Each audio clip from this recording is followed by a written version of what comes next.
Okay, so we're finally here, a video all about instilling great habits, getting rid of all of your bad habits, and you're gonna watch this video and become the best version of you ever.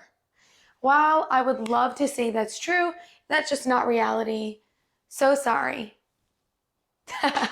Okay, so if this is your first time hanging out with me, welcome. My name is Suzanne, and everybody just calls me Sooz. I am a personal trainer and a nutrition coach, and today I'm going to teach you a little bit about habits versus willpower. So the definition of willpower, I wrote it down, I think is actually really stupid. Let's reference it. I shouldn't say that. There is no stupid definition, but ability to control yourself. The ability to control yourself. I have no willpower. I have no willpower at all. I can't control myself half the time. I can't control myself right now in what I'm saying to you. So this concept of willpower, I'm going to put it in a bubble and I'm going to move it over.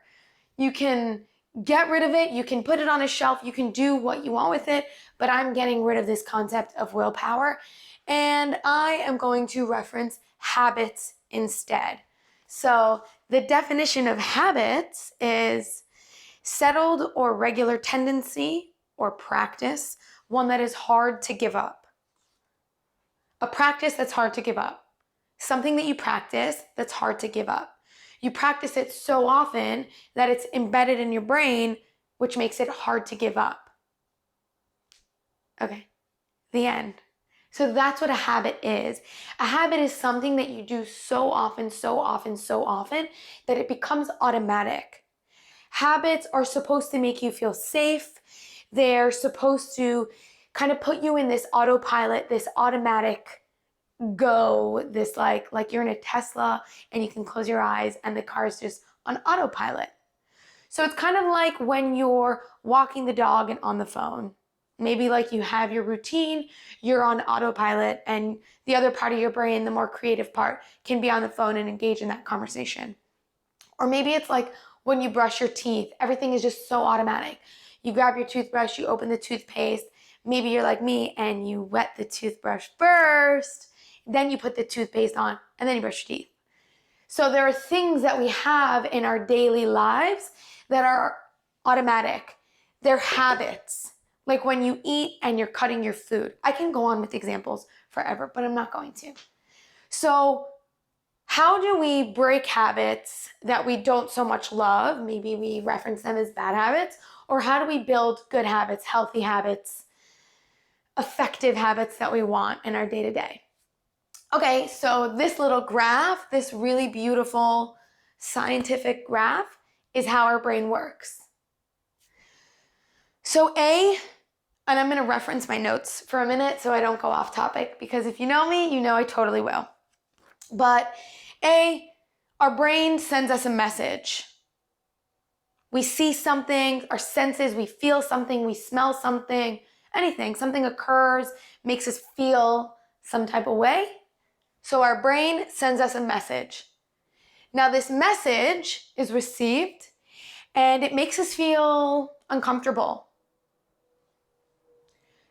So then I'll come back to why I circled C in a minute, but then we do something, we take an action to relieve ourselves of this uncomfortableness, whether it's an emotional, a physical, an environmental. We do something to change this uncomfortability.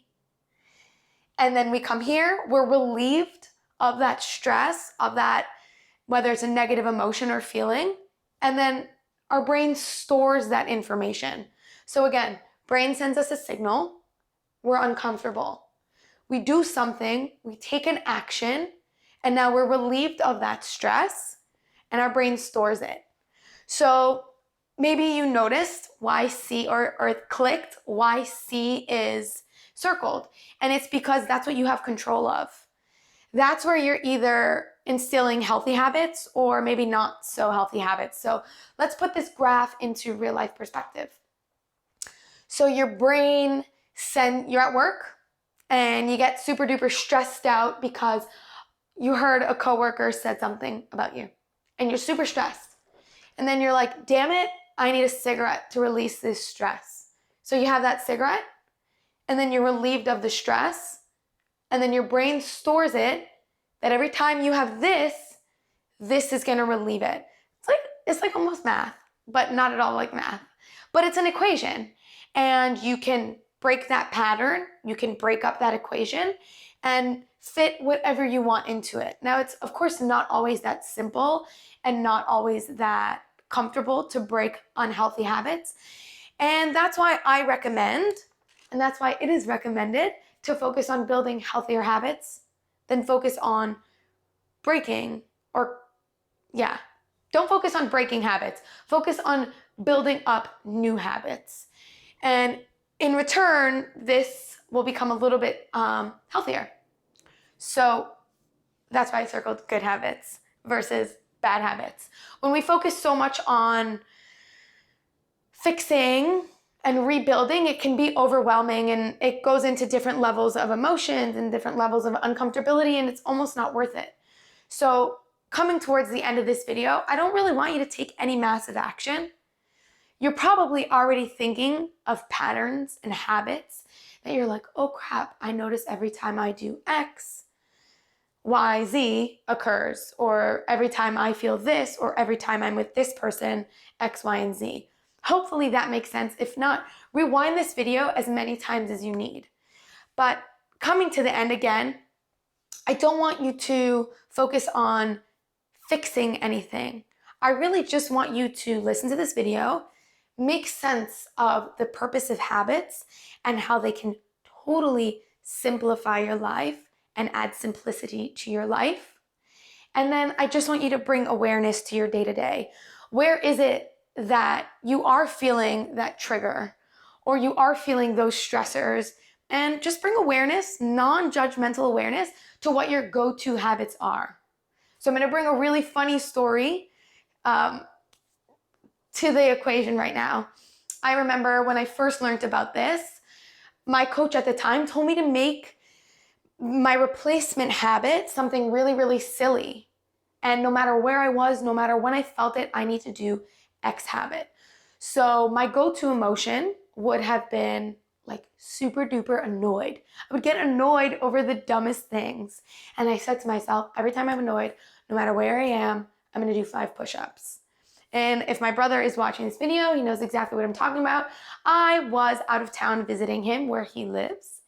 And we were shopping and they didn't have my shoe size in a pair of shoes that I really wanted. And of course, I got annoyed. So in the middle of this really busy shoe store, I dropped down and I did 5 push-ups. And it was really silly. People were looking and I was like, whatever, it's working. So I'm not asking you to replace any crazy habit with 5 push-ups or do anything silly. I really don't want you to take any massive action at all. I just want you to bring non-judgmental awareness to not only what your replacement habit or what your current habit is, what your replacement habit could be, but what's your trigger and where are you when you are being triggered. So I hope this video helped. If you have any questions at all, feel free to comment them below. Peace, love, namaste, and keep it simple.